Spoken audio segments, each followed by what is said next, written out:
This is Climate One. The 27th Annual International Climate Conference is just weeks away. At the end of the day, the question is not only are we doing enough, we clearly aren't, but are we making progress? And I believe we clearly are.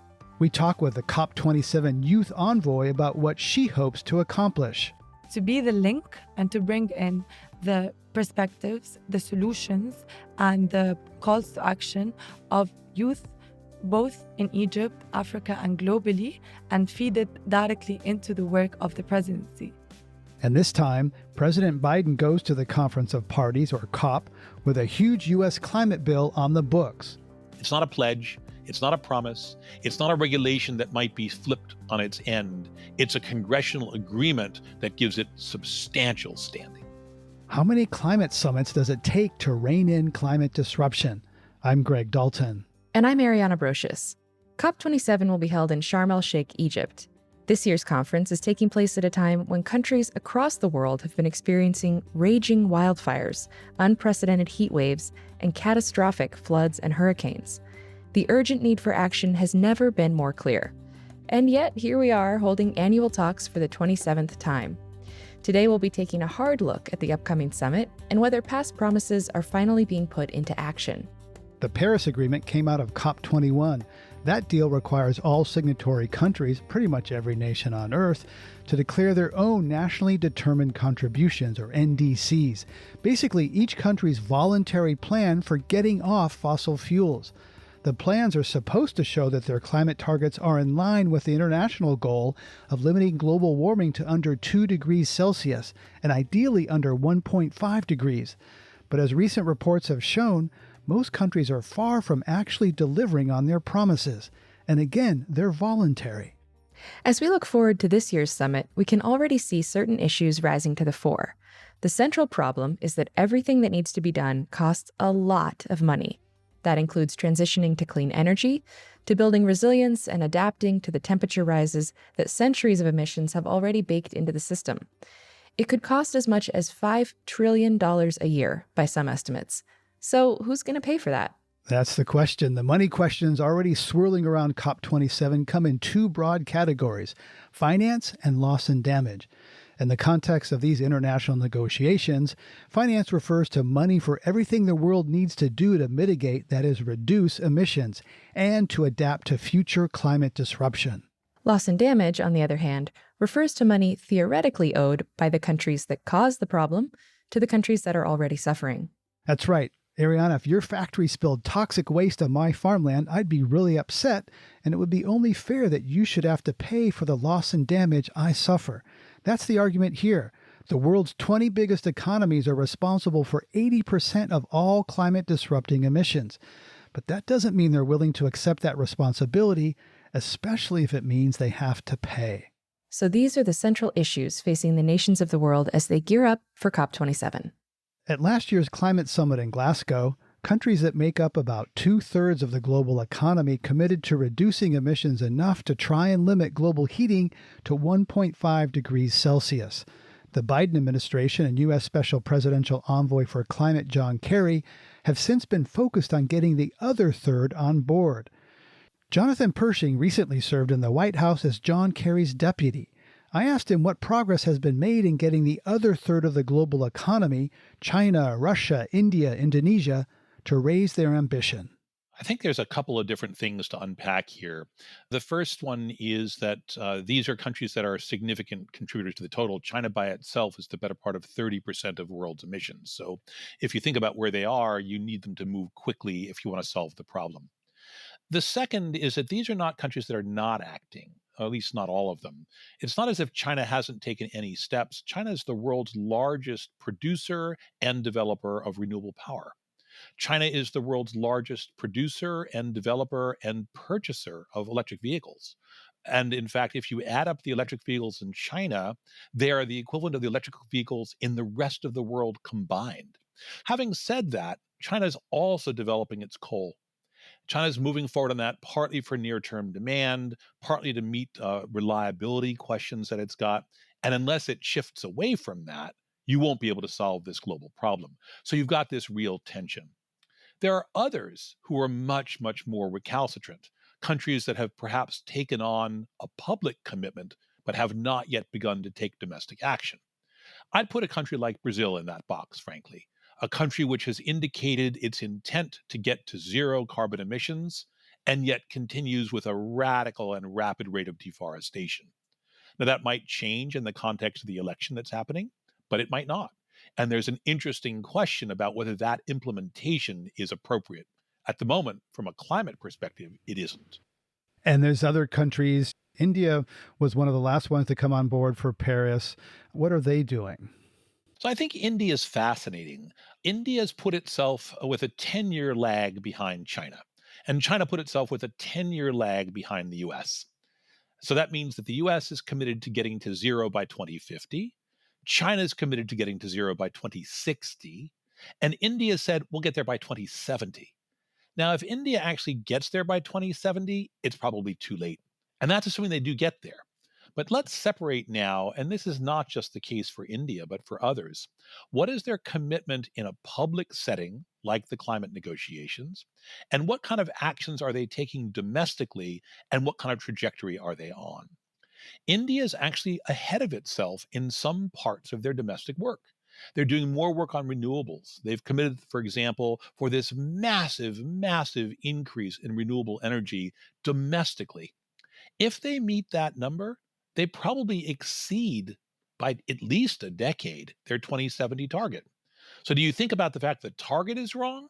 Or do you think about the fact that the emissions commitments at home and the policy development is not yet robust enough, but is right? That disconnect shows up in other places as well. Countries are prepared to do more often than they're prepared to commit to in an international arena.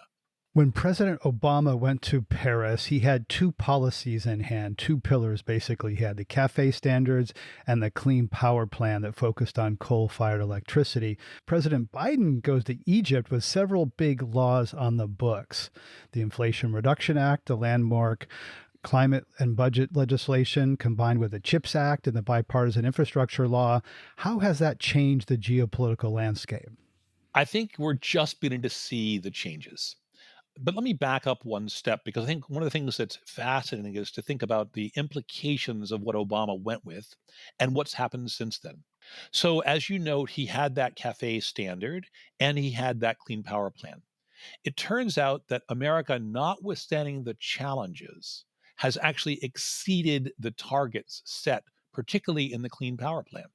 So if I'm looking at the United States from a perspective of another country, and I say, well, you're erratic. You come with a regulation and the next administration overturns it. That's certainly true. But you're also consistent. You come with a regulation, and 5, 10 years later, you've actually exceeded the commitments that you made in it. So, from that perspective, maybe not quite so uneven. Now, compare that with what Biden's got. And it's a big advantage for Biden, huge advantage. He's not coming with a regulatory program, he's coming with a congressional mandate. And in that congressional mandate is money and an extraordinary amount of money to implement a US provision, a US program to really reduce emissions. Perhaps helpful to briefly unpack the three pieces. The CHIPS Act, which is called Chips and Science Act, essentially has a big piece on research and development, runs into programs for basic science. One of the interesting elements of the climate conversation is that a lot of experts believe that we're still missing some of the technologies that we'll need to have to implement the agenda at a price we can easily afford. It doesn't mean the technologies don't exist at all. It means they're still a bit too expensive. And so a technology focus that drives that price down feels like it's going to be a critical component of the end use. All right, that's chips. The second is infrastructure. Major, major commitments. Now, it might end up going into pretty conventional things like expanding the highway across the street, but it could also go, and it's explicitly designed to open the door to go to vehicle recharging infrastructure for electric cars, to extending grid connections for large scale utilities. That means it's possible to move electric power from renewables into cities and towns where the power is needed. Basic infrastructure provisions. And there are literally hundreds of billions of dollars for that infrastructure. Now add the third piece, which is this Inflation Reduction Act. And that has come with the numbers that are often cited, just under $400 billion dollars for climate change programs in virtually every sector. So it can build on the new R&D, it can build on the infrastructure that's coming, and it can now be incentives for companies and for individuals to purchase the things and make the things that are required. I can now get resources for my electric car, and I've got a charging infrastructure that's going to be available. I can get subsidies and support for renewable energy, and I've got a grid that'll make that work. I can get policy support and financial support if I'm a city or a state designing new programs that might help low income communities access some of those capacities. And now on the other two bills, there's infrastructure support for it. I can do school buses and there's support for it. So it's an enormously diverse and comprehensive set of policies. I look at that now from an international perspective, and I say the US is no longer just promising something, the US has put money on the table to deliver it. And that enables someone like John Kerry as our envoy, or President Biden when he goes out at the G20, to have a very, very different point of departure.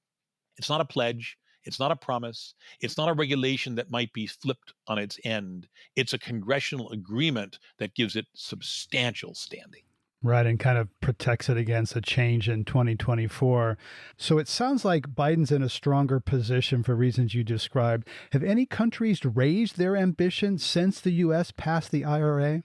Well, it's only been a couple of weeks, so we should be clear that it takes countries a little while to think about things.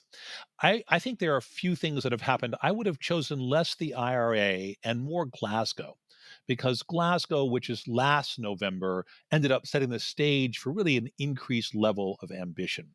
We've seen a few countries act unsurprisingly in some cases. Probably most notable is Australia, which had an election, and the election turned the politics toward a much more ambitious climate agenda. In fact, that's part of the grounds for the change in the government there was a vision that they wanted to do more on climate.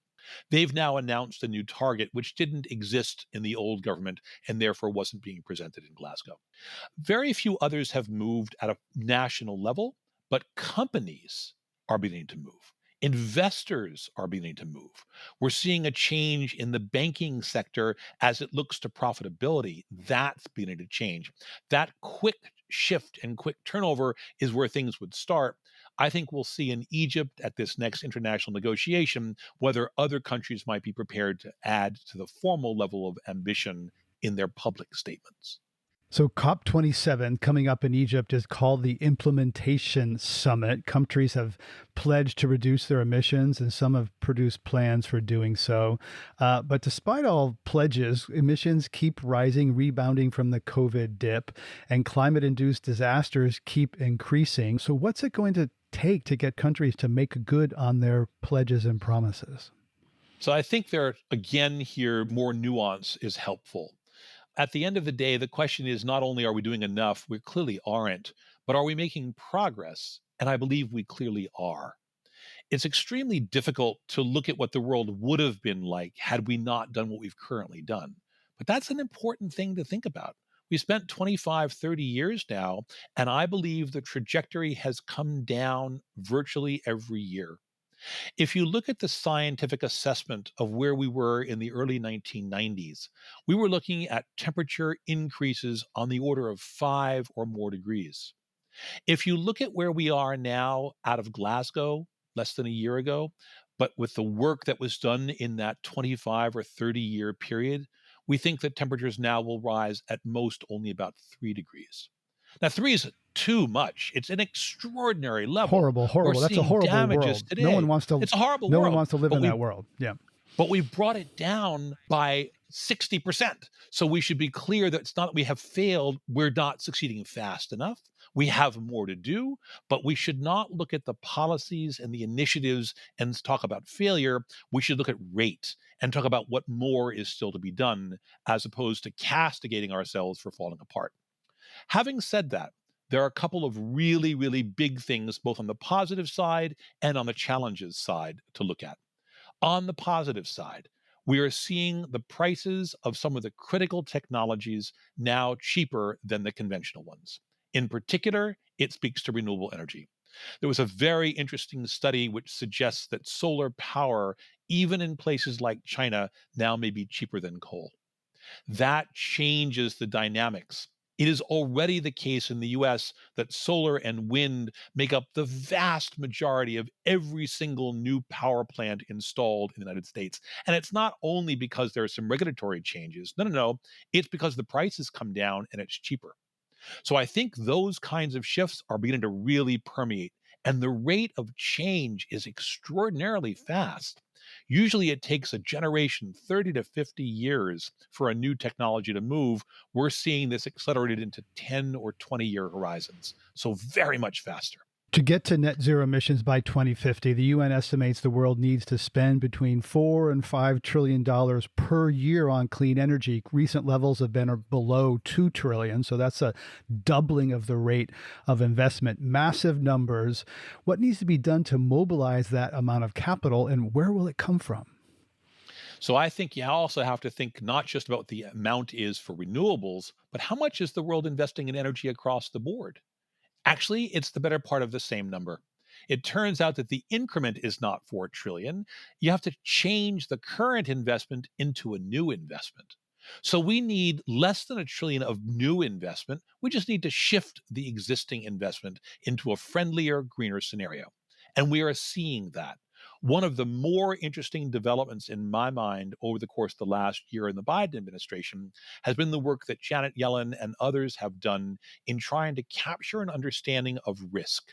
Because when I look at risk, and I'm a company, and I look at the risk for the physical changes in climate and for the policy, all of a sudden I recalibrate where my investment is going.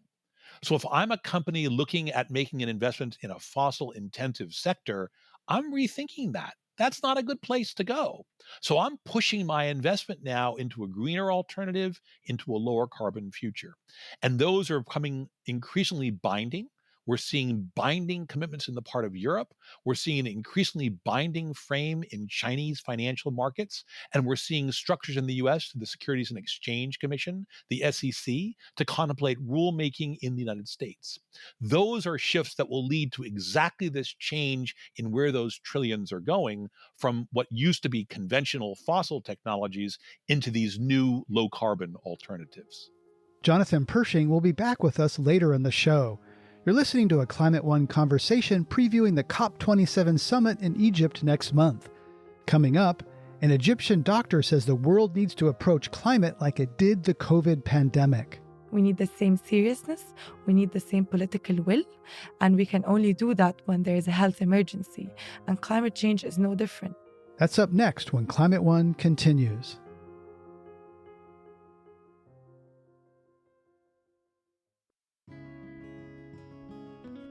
Youth climate activists are some of the loudest voices at the COP, demanding urgent action to save their own future. But as Rabia Jaffrey reports, engaging with climate takes different forms in different parts of the world. For a young climate activist in the US, this is what a typical Friday may sound like. What do we want? Climate justice! What do we want? But for Lina Yassin, a young climate activist from Sudan, Fridays sound quite different.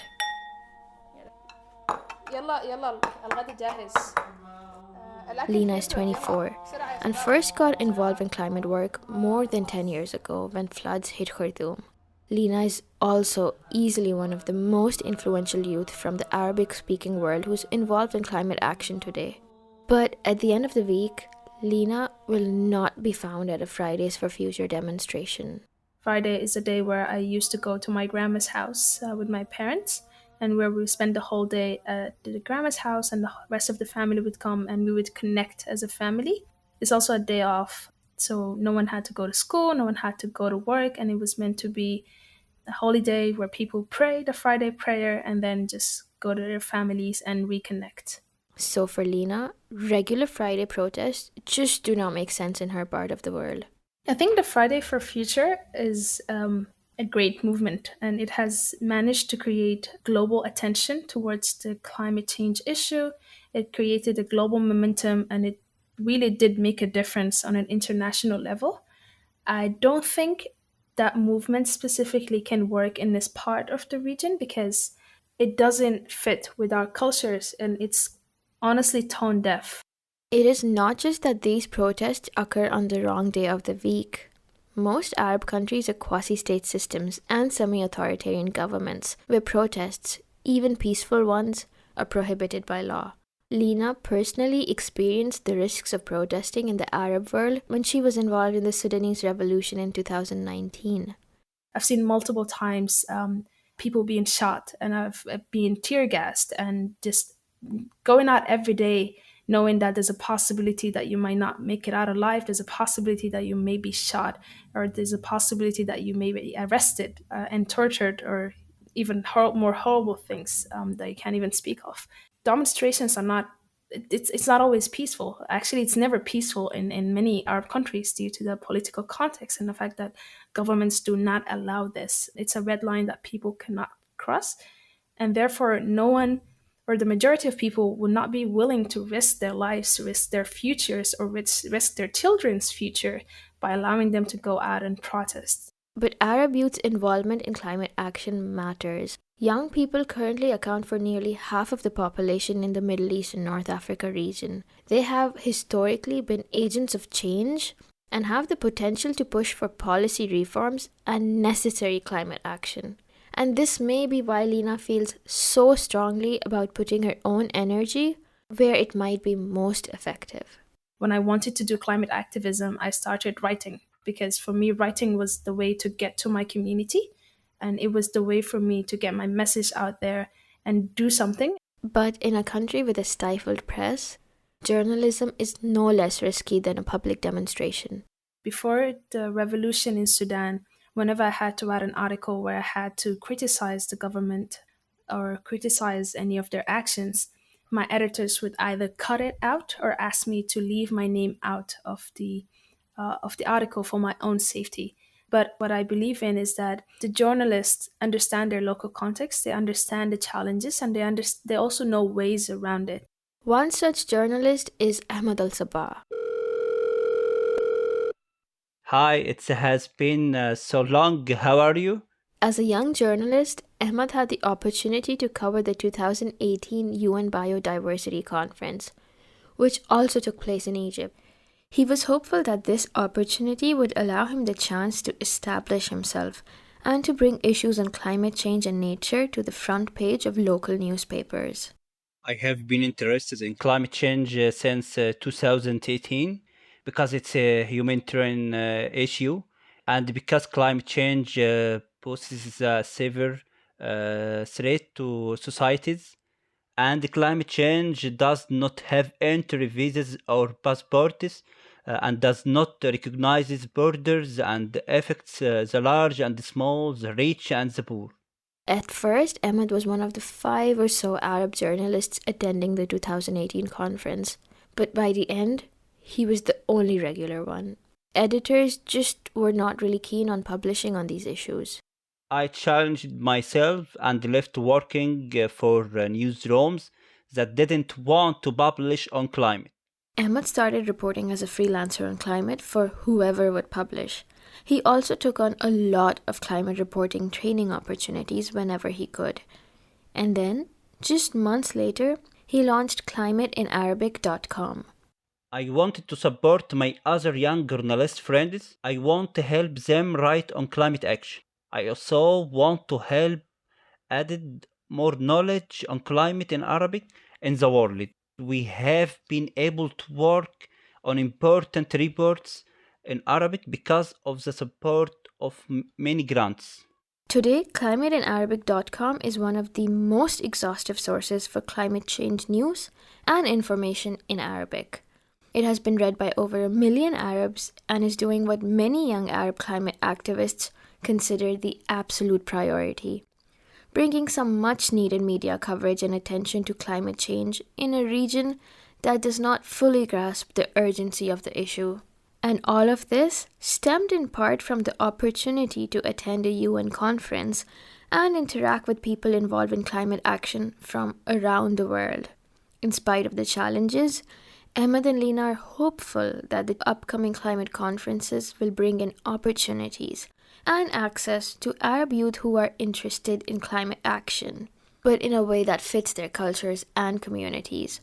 For Climate One, I'm Rabia Jafri. Now let's hear from another young person, this time on the inside track of the Conference of Parties. Amnia El Omrani is a medical doctor in Egypt and youth envoy for the COP27 president. She talked with Climate One's Ariana Brocious.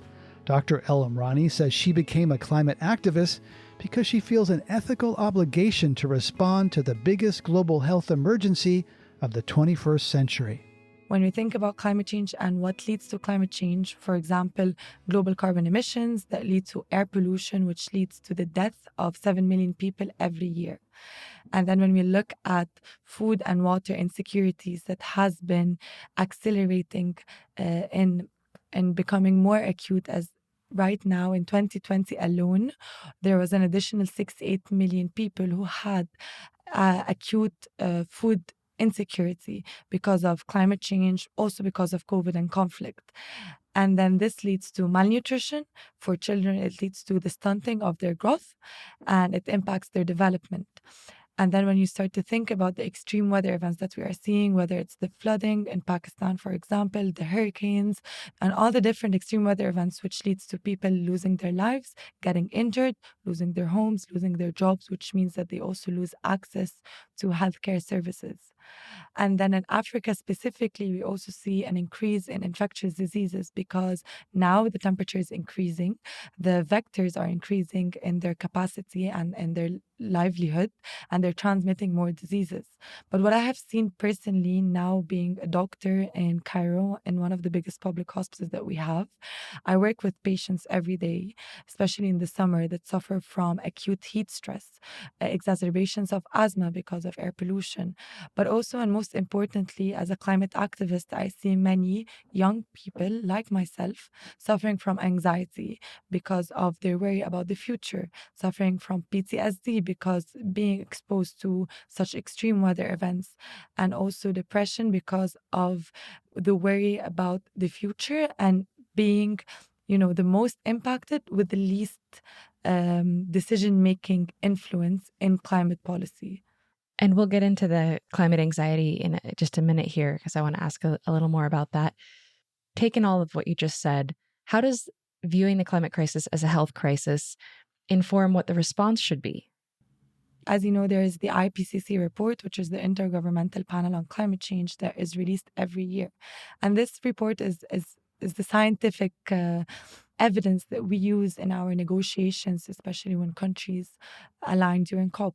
And for the first time this year, they referred to climate change as a threat to human well-being and human health.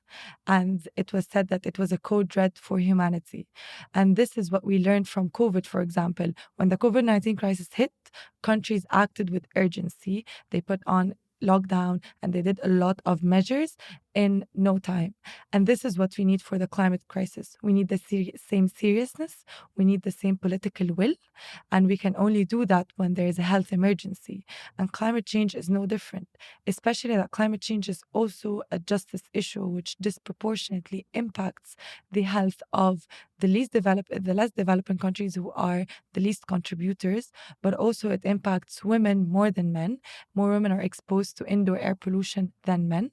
And most importantly, when we think about intergenerational justice, because children and adolescents are also affected by climate change health impacts in a disproportionate way, similar to also the elderly population, especially when it comes to acute heat stress.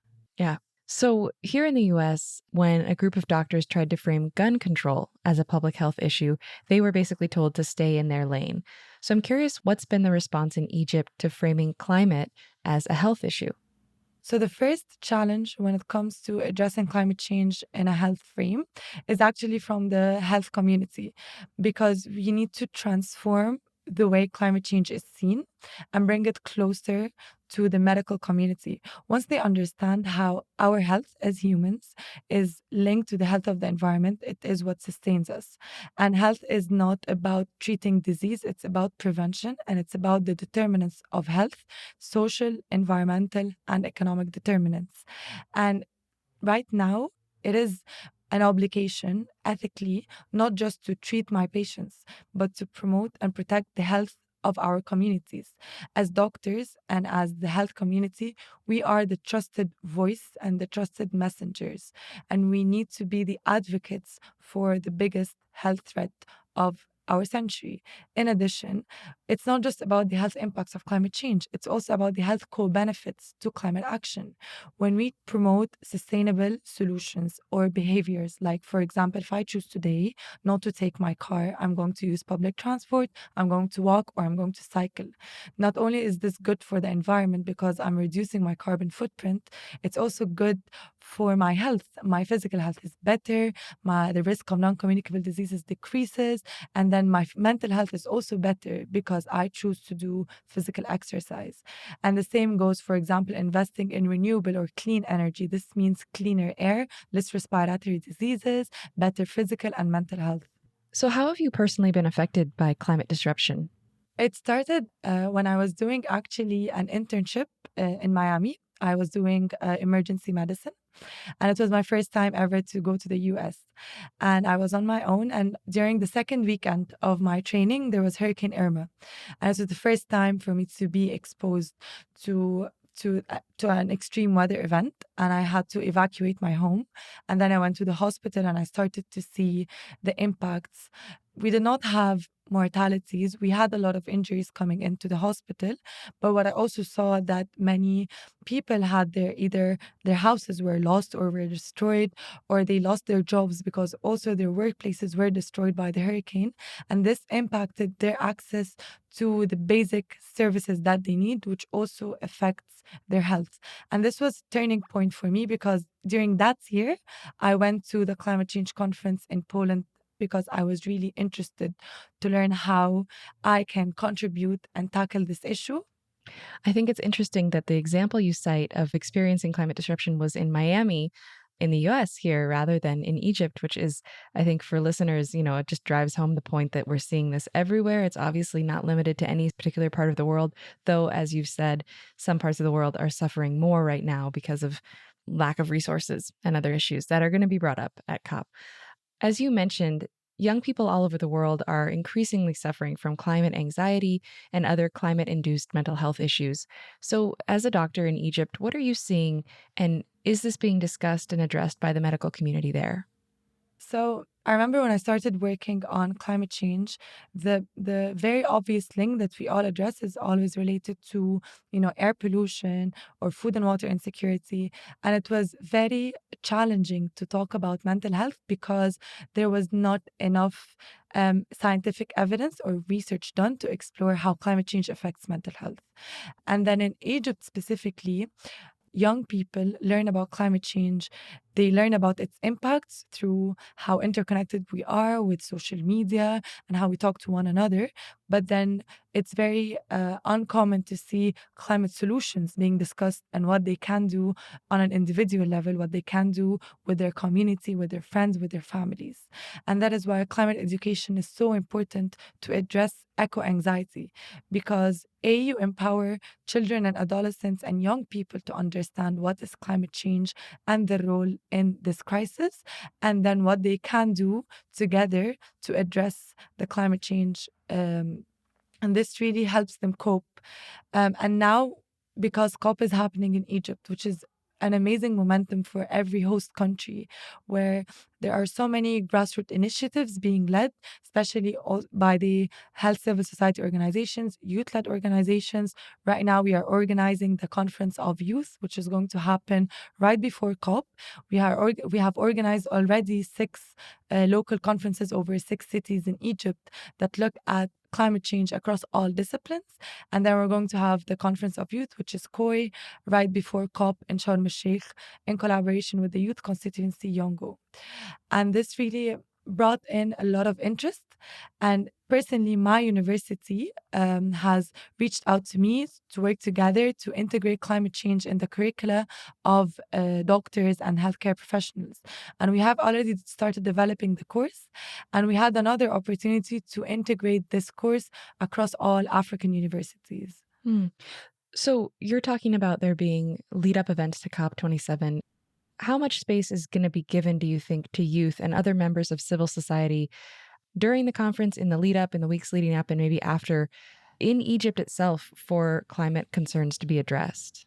This year, one of the key priorities that we had as the presidency is to bring in a transformational shift when it comes to the engagement of A, civil society organizations, B, youth led organizations, because we believe that it's not only about their presence or their participation, it's about their meaningful engagement and the delivery of their inputs into the negotiation process.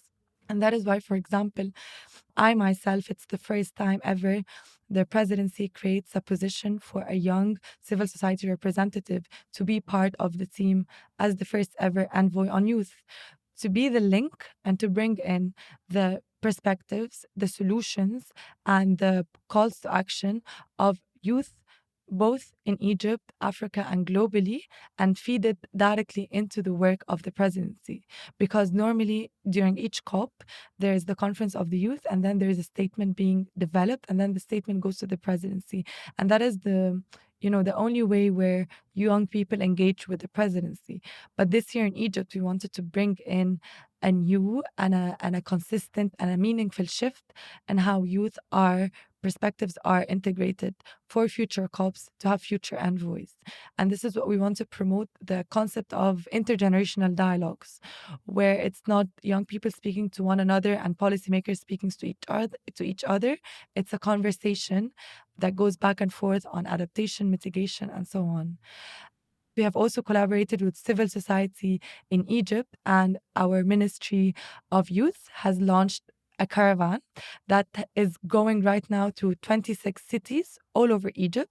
In each city, the caravan works with all the different UN agencies in Egypt and young people, and together we build the capacity. We do a lot of capacity building initiatives, activities, creative thinking, arts, performances to really build climate awareness and understanding and mobilize the climate advocacy with the civil society, government, and the communities, including youth leaders all over the 26 cities in Egypt.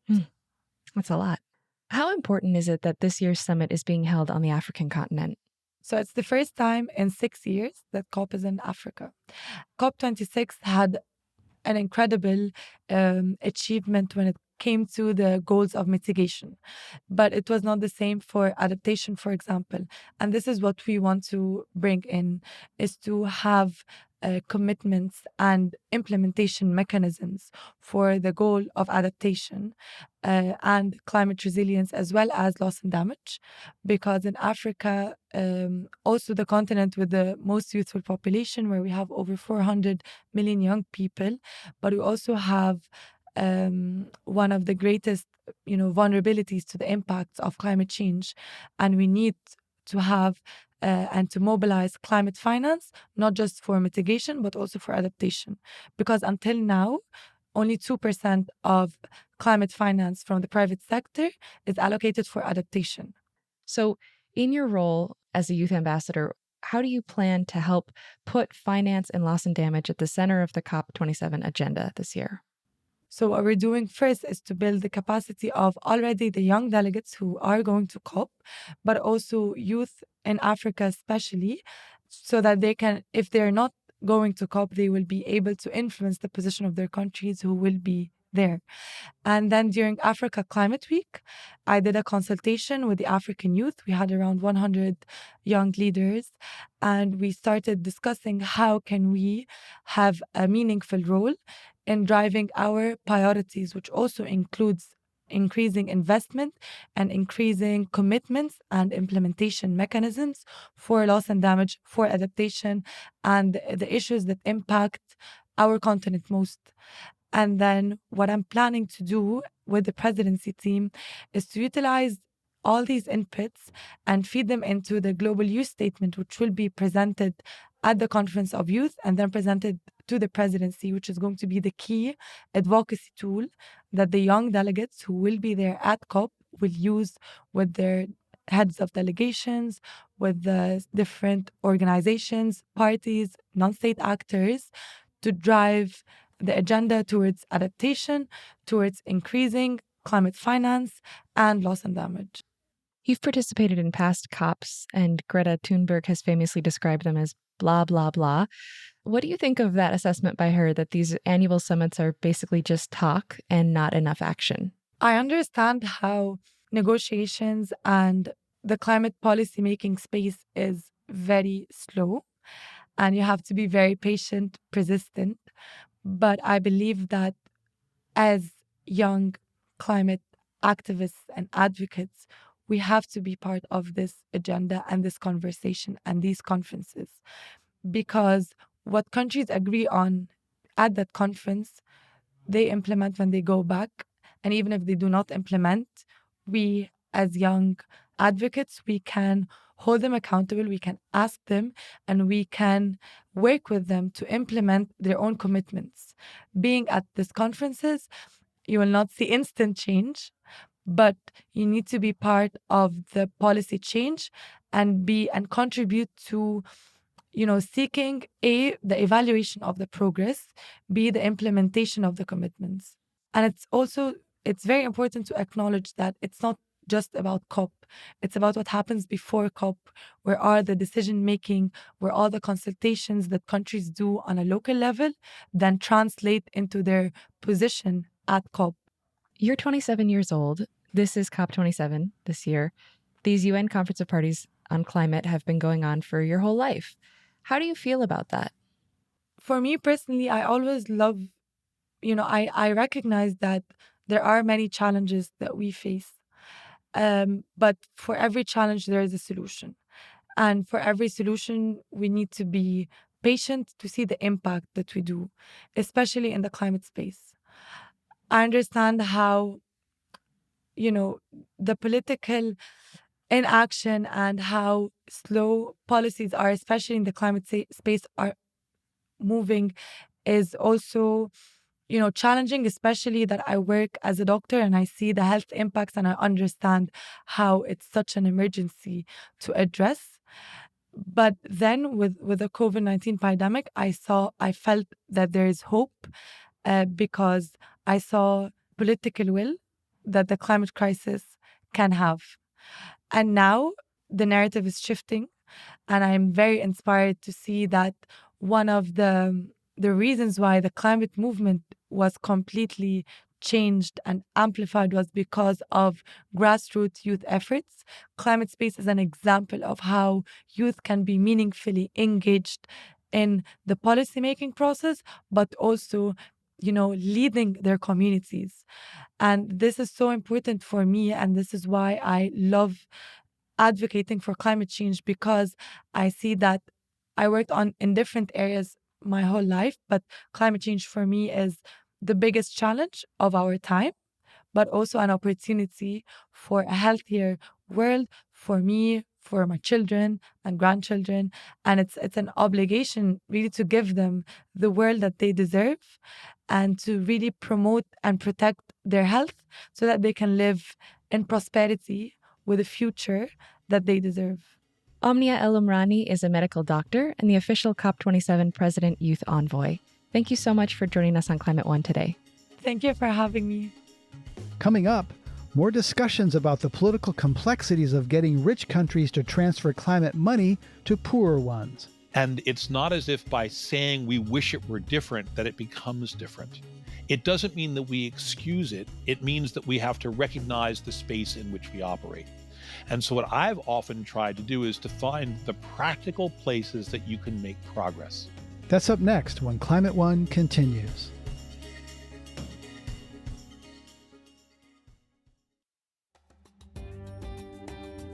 At this year's Climate Summit, the issue of who should pay for loss and damage caused by climate disruption is expected to be a central focus.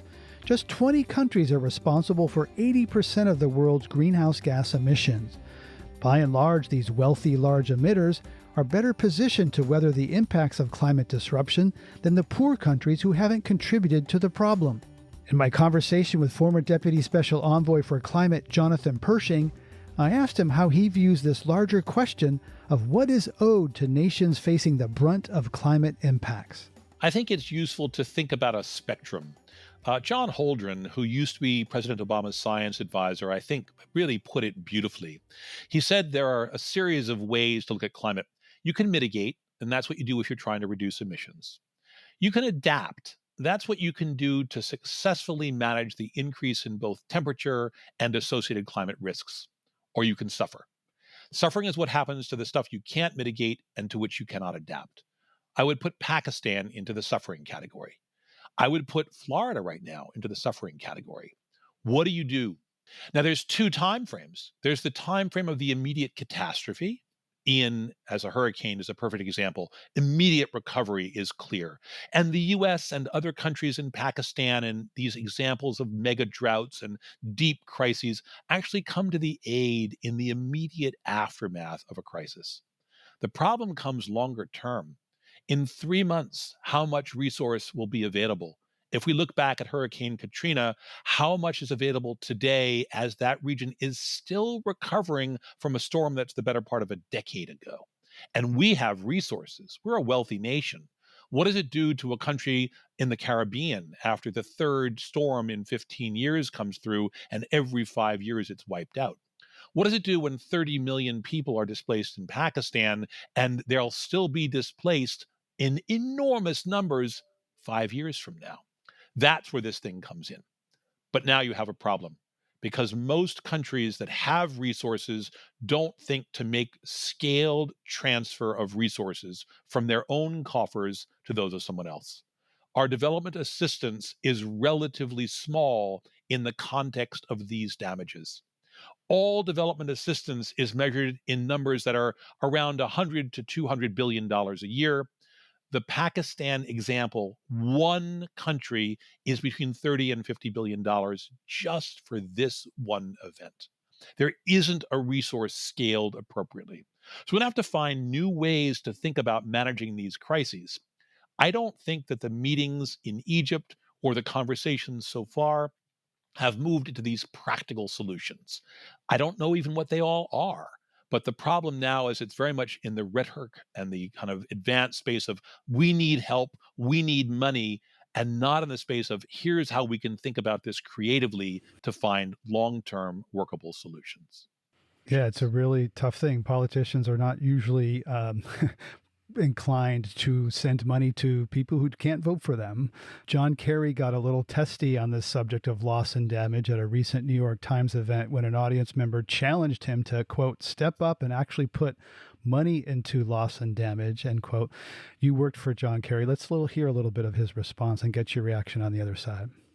And you can't just set up a facility in 6 weeks. Let's be serious about this. We got to talk about how we're going to do it. How do you measure it? How do you allocate? What do you allocate? Where's the money coming from? You think this Republican Congress, where we couldn't get one vote for this legislation, is going to step up and do loss and damage? Good luck. So I'm in the zone of reality. If we don't lower our emissions, we're croaked. Absolutely croaked. And if we don't adapt, starting now, to the things that we can adapt to, a whole bunch of people are going to be hurt. 15 million people die every year right now because of the air quality that we have today. 5 million people are dying every year because of extreme heat. That's going to get worse. So I want to mitigate. And there's plenty of time to be arguing, pointing fingers, and doing whatever. But the money we need right now needs to go to adaptation, it needs to go to building resilience, it needs to go to the technology that's going to save the planet.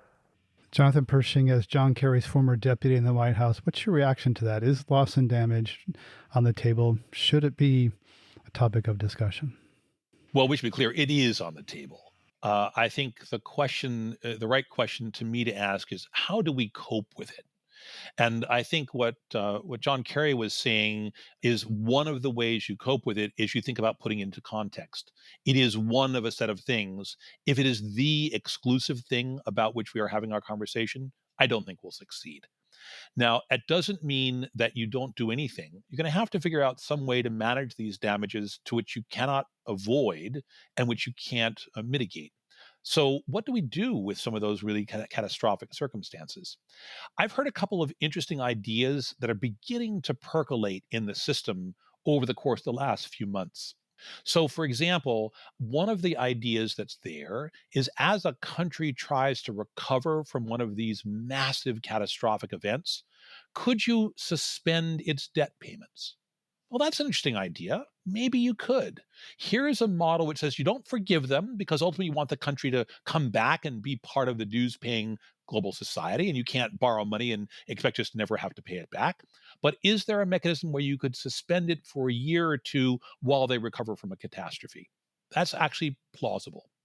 Could you imagine a model in which you look at recovery in a somewhat different way, not just the immediate post disaster recovery, but are there insurance kinds of funds that could be scaled up, perhaps in part underwritten by government? Perhaps underwritten in part by the World Bank or the International Monetary Fund, where those kinds of instruments and institutions could create some scaled capacity.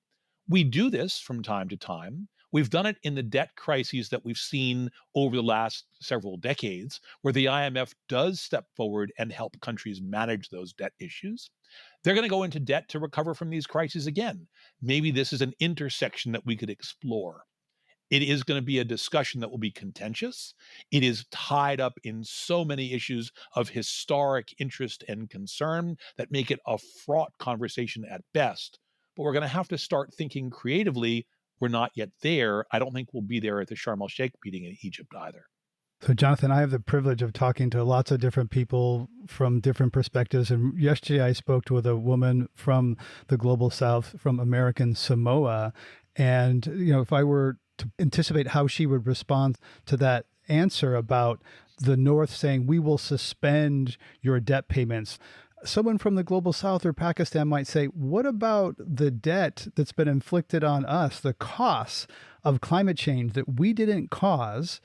And where is, how is that measured? That's not on the balance sheet of the IMF and the multilateral institutions.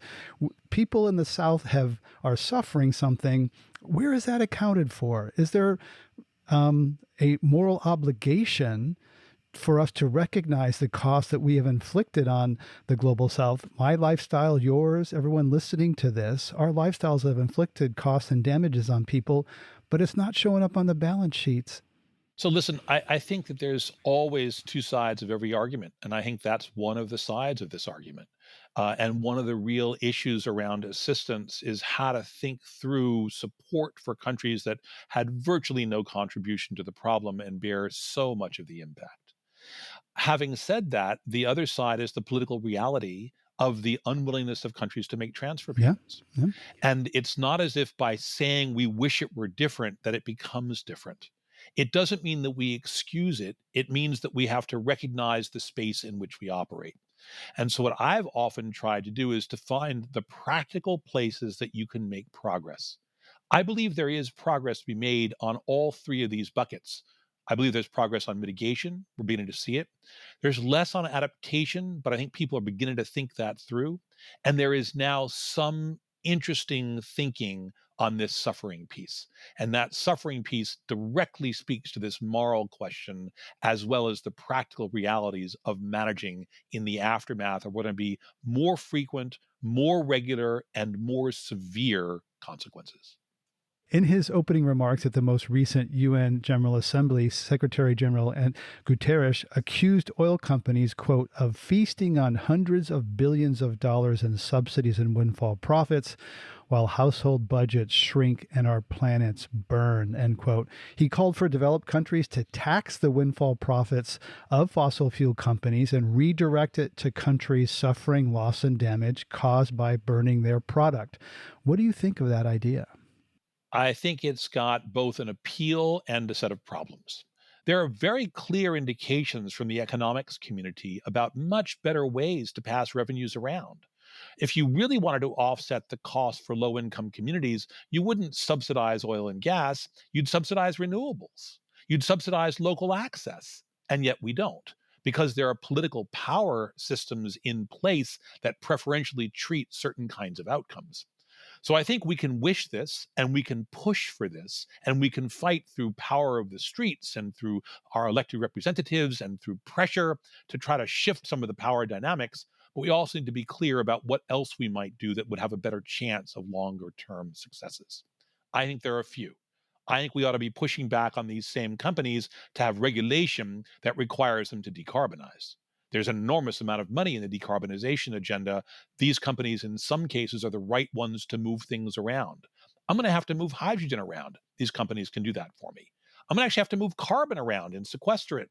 These companies can do that for me. I'm going to need to think about renewable options at scale and supply chains that are global in nature. These companies could do that for me. So I think we want to think about opportunities. I think the sticks, while they're very attractive politically, have very seldom been implemented. And we might want to find some other models for more success. So, yeah, encourage the positive rather than punish the negative. The Kigali Amendment to the Montreal Protocol was recently ratified by the U.S. Senate. This is huge on so many levels. Didn't get as much attention as I think it deserves. First, the international treaty phases out the production and use of hydrofluorocarbons, or HFCs. These are chemical refrigerants and powerful greenhouse gases, so powerful that if Kigali Amendment were fully implemented, this would reduce global warming by 0.5 degree Celsius. That's huge. It's also big news because it's the first time in 30 years the U.S. Senate has ratified an international climate treaty, and it was done in a bipartisan way with 21 Republican votes joining Democrats. So what does this tell you about the potential for more bipartisan, multilateral action on climate? So I think it's fabulous. I think it's extraordinary. A few things about this. The first one is that the bill itself required domestic legislation. The domestic legislation was actually passed in 2020. It was passed under a Republican controlled Senate. It was passed under a Republican president. We're now ratifying a treaty which requires the domestic implementation, and that was ratified under a Democratic controlled House with a Democratic Senate and a Democratic president. What you've got is this fascinating model in which both parties have agreed you can do this. It's not the only one. The act itself was not just about Kigali in 2020. It included some of the precursors to the infrastructure bill. The infrastructure bill itself was passed with bipartisan agreement, and the Science and Chips Act was passed with bipartisan agreement. So clearly, we're in a place where now you can move on a bipartisan basis going forward. The other piece which I would take note of is that a treaty has enormous standing. It is startling and quite disappointing that it's taken 30 years between the last climate agreement, which was in 1992, and this one in 2022. And yet, I think it does begin to show that the US could be an active partner, a successful partner in a multilateral regime, a multilateral system. That gives me quite a lot of hope. How are you feeling right now about climate momentum, and what do you personally hope and expect will come out of COP27? So I think that I look for the pragmatic answer. So to me, the question is not what would I love to do if the world were perfect, but what can I do in this world as we have it? And in that context, I am seeing progress. I think the tension is not just are we moving or not? The tension is are we moving fast enough? And the clear answer is no. We are not moving fast enough. If we had 50 years instead of 25 years, I'd be incredibly optimistic about the progress we're making. That 25 or 30 years of difference in time means we're going to probably face much greater risks than I would like to see. So the question for me now is where are all the steps that we could take to do that next thing that would move us in the right direction? How do I incentivize companies to make more investments in zero carbon options? How do I get people to make those choices? What am I doing for the farm community, not just in the US, but globally? How am I thinking about how I recover from damages that are likely to get more severe and continue to enable our economies to advance on a zero carbon trajectory instead of taking all of those resources and paying for the damages? Here's a very narrow case. Look at the consequences now in Europe because of the Russian invasion. One of the things that we're seeing is that development assistance that had been available to go outside of Europe is now turned to refugee crises and economic constraints inside of Europe. That's an immediate crisis in Europe that is going to slow down what might have been a rapid transition to zero carbon globally. And yet, with that, Europe is also using this war as part of its rationale for accelerating its transition, because in fact, security in energy supplies is lower if you're on a renewable trajectory than if you rely on gas from Russia. So here's how the complexity plays out. It's both good and bad. Let no crisis go to waste, right? No opportunity should be foregone, but deploy those moments, use those moments, accelerate wherever you can. Jonathan Pershing is former Special Envoy for Climate Change with the U.S. Department of State and now Program Director for Environment at the William and Flora Hewlett Foundation. Jonathan, thank you for that fascinating walk around the world. It's been a great pleasure. Thank you. COP27 is being framed as the implementation COP, where the stated goal is to move from negotiations and planning to action. Negotiations are notoriously slow because the COP follows a consensus model where every country has a voice and therefore essentially veto power. Wael Abumad is Egypt's ambassador to Brazil and the special representative of the COP27 president. He joined us from Cairo. I asked him if the shift in focus from negotiation to implementation means that the process will be even slower this year because implementation is hard. No, actually, I'll surprise you with some good news. The pace at which multilateral negotiations go forward is the slowest imaginable simply because you're seeking the lowest common denominator that will enjoy the support of 190 sovereign states with varying interests, and understandably so. So we're not kidding ourselves. We're part of this and we know how it works. The action agenda, the implementation side, doesn't suffer from that ailment because you don't require every single entity or government to come on board. So with the methane pledge, for example, which is an implementation tool, obviously, and other initiatives that we'll be launching, you're welcome to join. If you don't like it, don't come. But we'd like everyone to come on board. So you're not waiting for the 190 disparate views to come on board.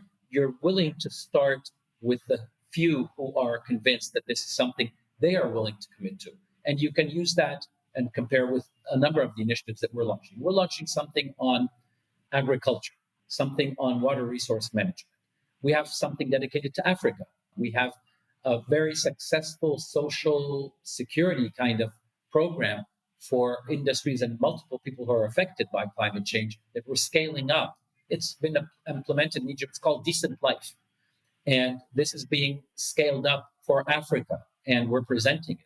There's a waste management initiative. Waste management is, of course, an environmental issue, but it also has emissions sides to it. So, and that's for Africa as well. So there are a number of initiatives. These are all action-oriented. That's why we call it the action agenda. And that is the definition, or more the implementation of the implementation narrative that we're talking about. And that action costs money, and yet investment tends to go to countries that need it least because they're perceived to be less risky. So what could be done to encourage private capital flows to be directed to fuel that implementation you're talking about? You're spot on the finance side. But in tailoring all of our action agenda aspects, we did nothing alone. We held workshops and seminars in Cairo, in our building here, for the MDBs, for private sector, and for governments from around the world. We had 2 or 3 rounds of these talks, and we tweaked and fine-tuned some of the narratives that we were creating to ensure the broadest buy-in by as many partners from outside governments. Of course, you have the beneficiary governments, but you want the development partners in the developed world to come on board. You want the MDBs to be there, and you want private business to come in. But to your point, there is a problem with global climate finance. And the reality that you just pointed to is fully accurate. In private business is defined by seeking profit. So there are opportunities, and the overwhelming percentage of private business goes to be invested, A, in developed countries, and B, in mitigation efforts, which is fine. That is good. We need to reduce emissions. But what is the flip side of that is that adaptation is completely starved of private investment. And this threshold or yardstick of bankable projects that everyone is preaching to the world just doesn't apply to adaptation, or you need to stretch your definition of adaptation to find a project in protecting Egypt's delta from the rise of sea level where there is a profitable project. So we need to find a formula that ensures that whatever non-profit driven monies are focused more on the adaptation side. I had this conversation, was it in a couple of weeks ago, with philanthropies. The world's largest philanthropies were there. And I told them, you guys are not there in it for profit. You're benevolent, you are noble, you want to make a difference. Yet, and these are figures from the US in particular, about 2% of all US giving is going to climate. Okay, that's number one. Number two, whatever money is going to climate is going to climate in the US, in the country of source. Three, it's not going to adaptation. I looked at charts that are identical to those of the private sector. And I thought, you guys should be the flip side of the private sector. You should be going to where the need is most and no one else is going and say, I'm making a difference. But if your philanthropy money goes to where the private money goes, it's a drop in an ocean because you're a fraction of what is being available, becoming available from the private sector. So why not increase the impact by going where they could unlock technologies? We didn't mention technology. Finance is important, but to move to renewables or to adapt, technology is key. And you mentioned it with the price. When the price dipped of renewables, that's when Egypt started building one of the world's largest solar farms. If the prices had not dipped, we wouldn't have been able to set those targets. So philanthropies, private money, that's part of the finance. Wael Abumad is the special representative of the COP27 president. Find our full interview with him on our podcast feed. Climate One will be on the ground in Sharm El-Sheikh. Subscribe to our podcast to catch all our episodes from the Climate Conference. Climate One's empowering conversations connect all aspects of the climate emergency. Talking about climate can be hard, sometimes exciting, sometimes depressing, and it's critical to address the transitions we need to make in all parts of society. Please help us get people talking more about climate by giving us a rating review if you're listening on Apple. You can do it right now on your device. You can also help by sending a link to this episode to a friend. By sharing, you can help people have their own deeper climate conversations. Brad Marshland is our senior producer. Our managing director is Jenny Park. Our producers and audio editors are Ariana Brocious and Austin Colon. Megan Basilia is our production manager. Our team also includes consulting producer Sarah Catherine Coxon. Our theme music was composed by George Young. Gloria Duffy is CEO of the Commonwealth Club of California, the nonprofit and nonpartisan forum where our program originates. I'm Greg Dalton.